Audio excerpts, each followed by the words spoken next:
জ্বালানি সংকট নিরসনে সরকার নবায়নযোগ্য জ্বালানিতে রূপান্তরের লক্ষ্যে কাজ করছে বলে জানিয়েছেন জাতীয় সংসদের চিফ হুইপ নুরুল ইসলাম মনি। আজ সকালে রাজধানীতে centre for policy dialogue CPD আয়োজিত এক সেমিনারে তিনি এ কথা বলেন। চিফ হুইপ জানান, সব সরকারি অফিস ও ফ্যাক্টরিতে নবায়নযোগ্য জ্বালানি ব্যবহারের চেষ্টা শুরু করা হয়েছে। এছাড়া প্রধানমন্ত্রী তারেক রহমানের আসন্ন চীন সফরে সৌর বিদ্যুৎ প্রসঙ্গে বড় কিছু চুক্তি হতে পারে বলেও ইঙ্গিত দেন তিনি। সেমিনারে জাতীয় বাজেটের প্রেক্ষাপটে দেশের নবায়নযোগ্য জ্বালানি খাতের সম্ভাবনা এবং পাকিস্তানের সৌর বিদ্যুৎ খাতের দ্রুত অগ্রগতির অভিজ্ঞতা তুলে ধরা হয়।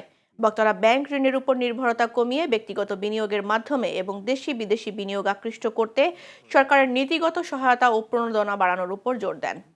আমরা শুরু করেছি মাইনর স্কেলে, মাইনর লেভেলে, বাট এটা সারা বাংলাদেশে আমরা ছড়িয়ে দিতে চাই।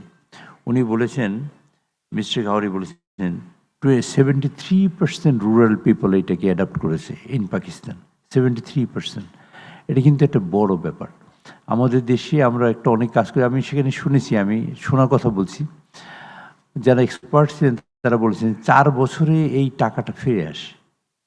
তো তারপর 15 বছর যদি এটা লাইফ থাকে, স্প্যান থাকে, তাহলে বাকি সময়টা কিন্তু টোটালি লাভ। এটা হতে পারে আমাদের রিনিউয়েবল এনার্জি থেকে, সব জায়গা থেকে।